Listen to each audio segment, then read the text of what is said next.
obviamente como Banco de Desarrollo tratamos de apoyar proyectos en prioridad y en función de las geografías que tienen un impacto de mitigación o adaptación al cambio climático. Entonces, ¿qué es un proyecto que llamamos Climate Friendly? Es un proyecto que tiene un aspecto de mitigación, entonces nos basamos sobre la huella de carbono del proyecto y tratamos de atacar las consecuencias del cambio climático, las causas del cambio climático. Y el tema de adaptación tratamos de reducir el impacto del cambio climático. Y también apoyamos los gobiernos en su política pública, como lo estamos haciendo en Colombia con el gobierno de Colombia, para que entraran en la OCDE, no sé cómo, sí, en español así. Entonces tenían que implementar un par de reglamentos en cuanto al cambio climático, entonces los hemos apoyado en eso. Obviamente el tema es no financiar proyectos que parecieran verdes pero que no lo son. Por ejemplo, el tema de reforestación, no vamos a apoyar un proyecto que reforesta pero que reforesta con árboles de alto crecimiento que va a tomar todo el agua del pueblo que está abajo, porque obviamente va a hacer que el pueblo abajo esté más vulnerable ante la falta de agua. Entonces tratamos de ver al nivel realmente global y no un enfoque simplemente sobre el proyecto. Tratamos de que no haya conflictos de interés. Tanto en Europa como en América Latina, los pioneros en lo que fue el financiamiento para este tipo de proyectos fueron los bancos de desarrollo. Obviamente los privados entran cuando ya hay un camino, porque como esto también hay un concepto acá que tiene que ver con inclusión. La inclusión o exclusión, en su lado negativo, hay que verlo no solamente en el tema de las personas. Muchos nos hemos quedado en ver la inclusión financiera, en pensar en las personas de bajos ingresos que no tienen acceso al sistema financiero. Pero hay exclusión financiera y por lo tanto debemos pensar en inclusión financiera para las personas, proyectos nuevos como estos, que cuando son nuevos no tienen ese acceso porque no hay conocimiento en las entidades financieras. Los productos nuevos, por ejemplo, todas estas nuevas tecnologías que están de empresas que están desarrollándose con nuevas tecnologías, digamos, todos estos modelos de negocios, nadie se los financia, por eso viene el capital de riesgo.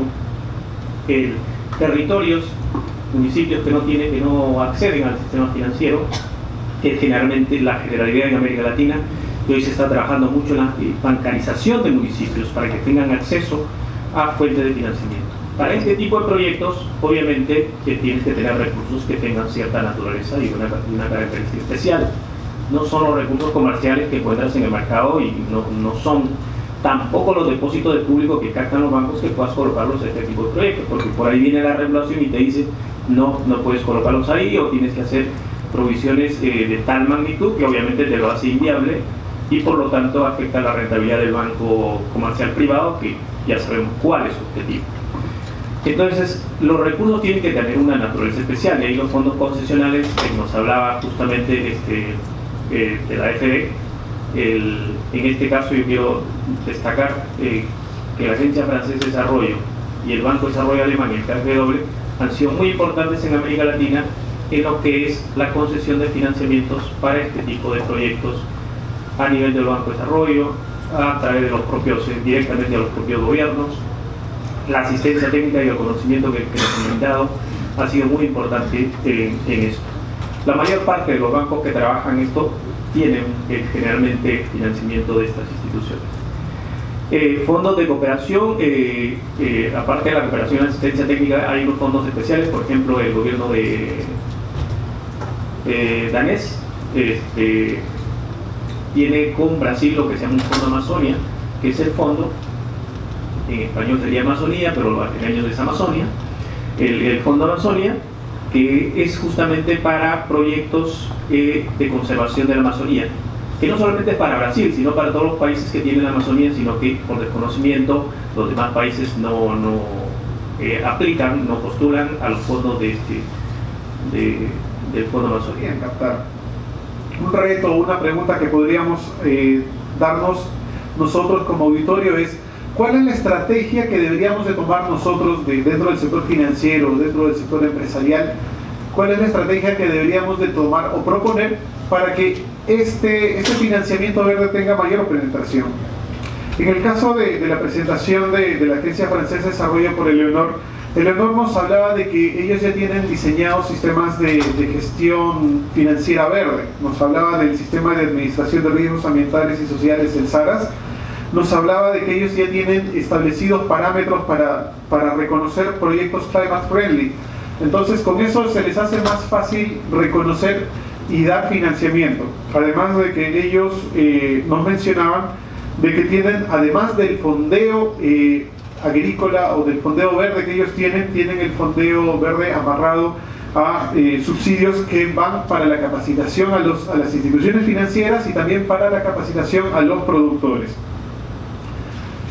De la presentación de Romy, bueno, Romy nos ha hablado de las características de los recursos financieros por sector, cómo los están utilizando los bancos de desarrollo.